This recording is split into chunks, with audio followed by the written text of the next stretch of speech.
Many Latin American immigrants believe coming to the United States means a better life for their children. But after arriving, many find themselves living in dangerous places, says Gary Orfield, co-director of the UCLA Civil Rights Project.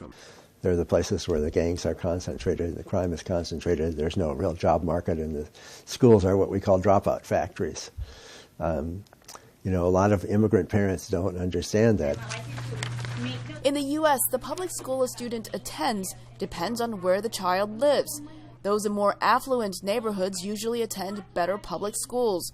According to the UCLA Civil Rights Project, in California, Latino students are the most segregated in the country. And it's not just segregation by ethnic group, it's also economic segregation. The UCLA Civil Rights Project says that in 1993, California Latinos attended schools where almost 60% of the student body was poor.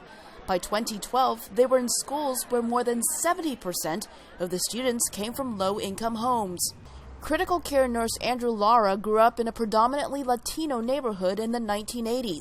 The solution in those days was to bus minority students like him to a mostly white school with a better academic program. I think because I was better prepared academically, the notion of making that transition to college and doing well was easier for me than it was for my brother and sister who really never went on to college.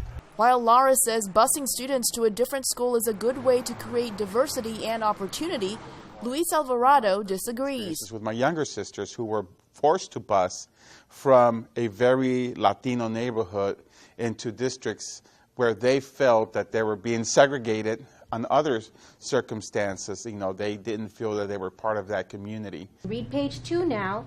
Pico Elementary School is in a low-income, predominantly Latino community of Santa Ana, 50 kilometers from Los Angeles. School administrators say there are benefits to being a part of the majority. I wouldn't say that we're segregated. I would say we're predominantly Latino. With that come opportunities, I think, as well. I think that when you are the majority, you don't know limitations. At Pico Elementary, classes are taught in English and Spanish. Beyond exposing students to other ethnicities, educators say policymakers, parents, teachers, and students need to work together to overcome the income and ethnic divide and help young people succeed.